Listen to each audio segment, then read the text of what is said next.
आज की क्लास में कक्षा 10th का सोशल साइंस में पॉलिटी का चैप्टर 2 है। इसमें संघवाद है। देखिए, लास्ट क्लास तक संघीय व्यवस्था कैसे चलती है इसके बारे में बताए थे, जिसमें भाषाई राज्य, राजनीति और केंद्र राज्य, मतलब ये जो है आपका संघीय व्यवस्था कैसे चलती है, इसमें भाषाई राज्य के बारे में बता दिए थे। भाषाई राज्य क्या होता है? वो ऐसा राज्य जिसको भाषा के आधार पर अलग किया हो। ठीक है, भाषाई राज्य क्या होगा कि वो ऐसा राज्य जिसको भाषा के आधार पर बनाया हो, उसको हम लोग भाषाई राज्य बोलते हैं। और भाषा नीति, देखिए भाषा नीति मतलब कौन सी भाषा हमारा राष्ट्रीय लैंग्वेज है, वो उसमें जो है संविधान में 22 भाषा को राष्ट्रीय लैंग्वेज घोषित किया हुआ है, जिसमें से अनुच्छेद जो है अनुच्छेद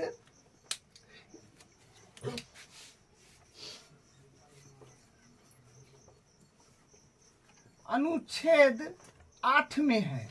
ठीक है, भाषा नीति जो है, भाषा नीति अपने देश के संविधान में अनुच्छेद 8 में 22 भाषाओं को दर्जा दिया गया है। ठीक है, 22 भाषा सम्मिलित है, जिसमें से 22 भाषा तो सम्मिलित है, जिसमें से इंग्लिश को सम्मिलित नहीं किया गया है। इंग्लिश को जो है सम्मिलित नहीं किया गया है। तो यानी भाषा नीति क्या है कि भारत के संविधान में अनुच्छेद 8 में 22 भाषा को लिया गया है, उसको दर्जा दिया गया है। इंग्लिश को जो है उसमें नहीं लिखा गया है, इंग्लिश को अंतर्राष्ट्रीय भाषा घोषित किया हुआ है। ठीक है, क्योंकि इंग्लिश में आप कहीं भी जा सकते हैं, कहीं भी रह सकते हैं, किसी भी देश में जा सकते हैं, आ सकते हैं, कोई दिक्कत नहीं है, क्योंकि इंग्लिश को इंटरनेशनल लैंग्वेज, अंतर्राष्ट्रीय भाषा घोषित कर दिया गया है। ठीक है, आज हम लोग बात करेंगे केंद्र राज्य में। ठीक है, केंद्र राज्य में संबंध क्या होता है इसके बारे में बात करेंगे। देखिए, संबंध का मतलब जानते हैं ना, संबंध का मतलब होता है रिलेशन। संबंध का मतलब होता है रिलेशन। रिलेशन का मतलब संबंध। जैसे मान लीजिए कि दोस्ती में संबंध होता है, कहीं पर आपका जो होता है रिलेशन, कहीं कुटुंबता में आने जाने का। जैसे देखिए, संबंध का मतलब होता है रिलेशन। तो संबंध कब होता है? जब मान लीजिए कि दोस्तों का संबंध है, अगर मान लीजिए तो दोस्तों का संबंध है तो क्या होगा? अगर मान लीजिए कि आप किसी व्यक्ति से दोस्ती किए हैं और वो आपको बार बार मजाक उड़ा दे रहा है और क्या है कि अलग तरह से, बुरी तरह से आपको बिहेव कर रहा है, तो वहां पर क्या होगा? वो संबंध जो है टूट जाएगा, वो संबंध नहीं चलेगा। और आपको अच्छा एग्जांपल देते हैं, और मान लीजिए कि संबंध के बारे में अगर बात करें तो और किसी व्यक्ति को शादी हो गया हो और वो, और मान लीजिए कि दोनों हस्बैंड और वाइफ यानी पति और पत्नी, अगर दोनों का संबंध कब अच्छा रहेगा? जब उसका बात कभी वो सुनेगा, उसका बात कभी वो सुनेगा, दोनों का जो है कभी अपना जो है वो ज्यादा ये नहीं दिखाएगा, उस तरह का वो नहीं दिखाएगा, दोनों अपना मिलजुल करके चलेगा। इसका बात वो रखेगा, कभी उसका बात, मतलब कभी न कभी दोनों अपने, उसका बात वो, उसका बात वो मानेगा। ठीक है, तो क्या होगा? उस परिवार में वो बहुत ज्यादा प्रोग्रेस करेगा, वो आगे बढ़ेगा जल्दी। ठीक है, उसी प्रकार सेम केंद्र और राज्य में संबंध जो है, केंद्र सरकार और राज्य सरकार में संबंध सेम उसी प्रकार है। केंद्र सरकार बार बार इसको टॉर्चर नहीं करे, राज्य सरकार बार बार इसको टॉर्चर नहीं करे। ठीक है, तो क्या होगा? संबंध बढ़िया होगा, अखंडता, एकता दोनों का बना रहे, प्रेम भाईचारा बना रहे, तो ये क्या होगा? ये संबंध होगा। मतलब दोनों जो है अपना अपना काम करे, इसको ज्यादा कोई दबाव नहीं दे, इसको ज्यादा दबाव नहीं दे, तो यहाँ पर क्या होगा? संबंध बेहतर होगा, रिलेशन बढ़िया बनेगा। तो यहाँ पर क्या होगा? संघवाद जो है और मजबूत होगा, क्योंकि संघवाद तो आप जानते हैं कि केंद्र सरकार का अपना काम है, राज्य सरकार का अपना काम है, दोनों अपना काम स्वतंत्र होकर के करे, तो क्या होता है? संघवाद होता है। तो ये चीज, संबंध बढ़िया रहेगा तो संघवाद और बेहतर होगा। ठीक है, तो ये अपने पास में केंद्र और राज्य में संबंध रहा। ठीक है, अब देखिए हम लोग बात करते हैं केंद्र राज्य संबंध।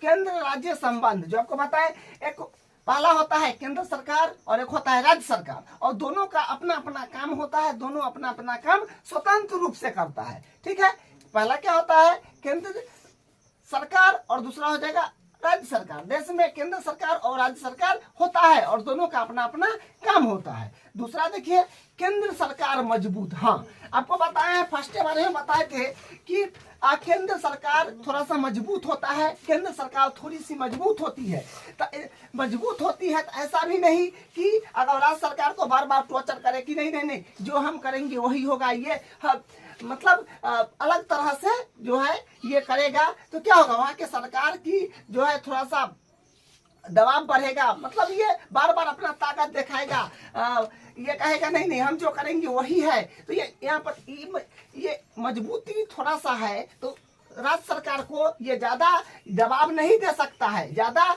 उसको अवहेलना नहीं कर सकता है। ठीक है, तो यहाँ पर मजबूती है तो थोड़ा सा मजबूत है, लेकिन इसको राज्य सरकार को टॉर्चर नहीं दे सकता है कि आपका ये कह रहे हैं वो गलत है, हम करते हैं वो सही है, तो इस तरह से नहीं कर सकता है। तो यहाँ पर हम दो बात देखें, केंद्र सरकार एक राज्य सरकार, दोनों का अपना अपना काम मिला है, अपना काम स्वतंत्र ढंग से करता है, लेकिन केंद्र सरकार जो है उनको थोड़ा सा मजबूती दिया गया है। ठीक है, मजबूत क्यों है, कैसे है, ये आपको हम जब पॉलिटी स्टार्ट किए थे उसी वक्त बता दिए थे केंद्र सरकार ज्यादा मजबूत क्यों है। देखिए अब बात एक समझिए, देखिए एक जब कोई भी देश में, जैसे मान ली भारत का अगर हम बात करें तो एक भारत का अगर युद्ध अगर किसी देश से हो रहा हो, किसी देश से अगर युद्ध हो तो वहां पर आपातकालीन 3 प्रकार का आपातकालीन होता है, समझे। तो अगर देश में किसी देश से अगर युद्ध होने लगेगा तो वहां पर आपातकालीन जो होता है, आपातकालीन वहां पर लगा दिया जाता है। आपातकालीन का मतलब क्या होता है, आपातकालीन का मतलब होता है इमरजेंसी, आपातकालीन का मतलब होता है इमरजेंसी। इमरजेंसी मतलब देखिए वैसा काम जिसमें हम सभी काम को छोड़ करके उस काम में जाते हैं। ठीक है, इमरजेंसी क्या होता है कि हम सभी काम को छोड़ करके उस काम को पहले फोकस करते हैं, वो इमरजेंसी होता है, वो अर्जेंट काम होता है। ठीक है, जैसे अगर किसी को तबीयत ज्यादा खराब हो गया तो सब काम छोड़ करके उसको देखना पड़ता है, वही है आपातकालीन। तो उसी प्रकार अगर देश में किसी देश से युद्ध हो जाए तो वहां पर आपातकालीन स्थिति हो जाता है जो राष्ट्रपति साहब करते हैं। एक होता है राज्य में आपातकालीन, तो राज्य में जो आपातकालीन होता है वो आर्टिकल 356 के तहत होता है। राज्य में जो आपातकालीन होगा 356 के तहत होता है। उसमें क्या होता है कि राष्ट्रपति शासन करते हैं, लेकिन किसके, केंद्र सरकार के कहने पर। ठीक है, केंद्र सरकार के कहने पर, क्योंकि केंद्र सरकार ही वहां पर कंट्रोलिंग करेंगे, लेकिन राष्ट्रपति आपातकालीन लगाएंगे तो केंद्र सरकार ही वहां पर जो क्या है नहीं है कैसे क्या करना है वो केंद्र सरकार ही करेंगे। ठीक है, बात आया कि ये राज्य में जो 356 के तहत जो है आपातकालीन लगता है, क्यों लगता है, देखिए इसलिए लगता है कि संविधान का उल्लंघन। अब देखिए उल्लंघन में क्या बात है वो दर्शाया नहीं गया है, लेकिन उल्लंघन का मतलब समझ लीजिए कि कोई अलग तरह से बिहेव करना। जैसे मान लीजिए कि केंद्र सरकार और राज्य सरकार, केंद्र सरकार को अलग सूची मिला हुआ है, लिस्ट मिला हुआ है काम करने का पूरे देश में, क्योंकि केंद्र सरकार है तो पूरा देश में करेगा। राज्य सरकार को अपना अपना एक पर्टिकुलर राज्य के लिए क्या काम करना है नहीं करना है उसको सूची मिला हुआ है, और उस अलग तरह से जो उस संविधान में जो नोट है उसके अकॉर्डिंग नहीं करके कुछ अलग तरह से करेगा तो संविधान का तो उल्लंघन हो गया। तो उल्लंघन हो जाएगा तो वहां पर तुरंत आपातकालीन यानी इमरजेंसी जो है वहां पर क्या हो जाएगा, आपातकालीन लग जाएगा, जो होगा आर्टिकल 356 के तहत राष्ट्रपति शासन वहां पर लग जाएगा। देखिए राष्ट्रपति जो है वो क्या कर सकता है, वहां पर अगर ज्यादा उल्लंघन कर रहा है किसी राज्य में कोई राज्य सरकार, तो राष्ट्रपति उसको हटा सकता है। यानी कहिए कि केंद्र सरकार का पूरा पावर होता है कहीं ना कहीं और उस राज्य के राज्य सरकार को हटाने का। ठीक है, तो ये बात भी आप ध्यान रखेंगे। देखिए एक बात हम लोग करते हैं, 1952 से 1949 तक कांग्रेस का सरकार था और ज्यादा दबदबा भारत पर बना हुआ था, मतलब इनका ज्यादा जो है अलग तरह का शासन था। तो 1952 से 1949 तक कांग्रेस का सरकार था और 1989 से 2014 तक गठबंधन का सरकार रहा। देखिए गठबंधन का सरकार का मतलब होता है 2 या 2 से अधिक पार्टी का जहां पर सरकार बनता है वहां पर क्या होता है, गठबंधन का सरकार चलता है। 2 या 2 से अधिक पार्टी का जहां पर सरकार बनता है वहां पर क्या होता है, गठबंधन का सरकार चलता है। जैसे आपको हम सूर्य वाला लेक्चर में बता दिए थे कि देखिए 543 सीट पर 543 543 सीट पर क्या होता है, चुनाव होता है, जिसमें अपने देश को 543 भागों में बांट दिया जाता है। देश को 543 भागों में बांट दिया जाता है और सभी जगह सभी पार्टी अपना अपना क्या करता है, पार्टी को उतारता है और कम से कम 270 पार्टी वहां पर जीत कर जाता है। और जिसका प्रदर्शन अच्छा रहा, जिसका चुनाव ज्यादा रहेगा, मतलब सीट बताए नहीं जो लिमिट रहता है उतना से अगर वो पार करता है, या जिसका ज्यादा वोट पड़ता है, जिसका पार्टी जीत करके जाता है ज्यादा बहुमत से, उसका सरकार बनता है। तो यहाँ पर गठबंधन सरकार का मतलब ये बात समझ लीजिए कि 2 या 2 से अधिक पार्टी जहाँ पर जीत करके आते हैं। और मतलब गठबंधन सरकार का मतलब होता है कि मतलब पार्टी जो होता है, अधिक से अधिक पार्टी मिलकर के उस देश को चलाता है, राज्य को चलाता है, तो वहां पर क्या होता है, वो मजबूत होता है। अभी के दौर में क्या है कि भारत में गठबंधन का सरकार चलता है। गठबंधन का सरकार चलने से क्या होता है कि जनता का जो होता है कोई भी कमी, जो आवाज उठाता है उसकी जल्दी सुनी जाती है। क्योंकि देखिए गठबंधन का सरकार में कि उसका तो पार्टी बना है, बिहार से कुछ पार्टी है, यूपी से कुछ पार्टी है, राजस्थान से 28 पार्टी, इसी तरह से सब जगह से सीट है कि इतना इतना पार्टी को खड़ा करना है। तो सभी जगह का पार्टी है, तो सभी तो हर एक क्षेत्र में होगी।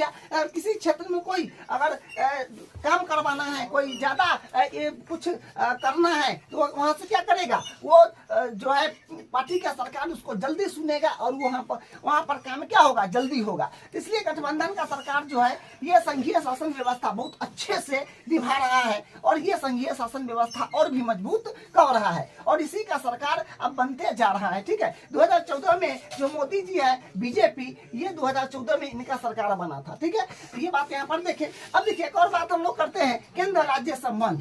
केंद्र राज्य संबंध में क्या होगा कि आपको भी बताए हैं, संबंध क्या होता है कि केंद्र सरकार बार बार राज्य सरकार को, राज्य सरकार बार बार केंद्र सरकार को ज्यादा उसको प्रेशर नहीं देना, तो वहां पर क्या होगा, जो है ये संघीय व्यवस्था फिर चलेगा कैसे, तो संघीय व्यवस्था तो गड़बड़ हो जाएगा।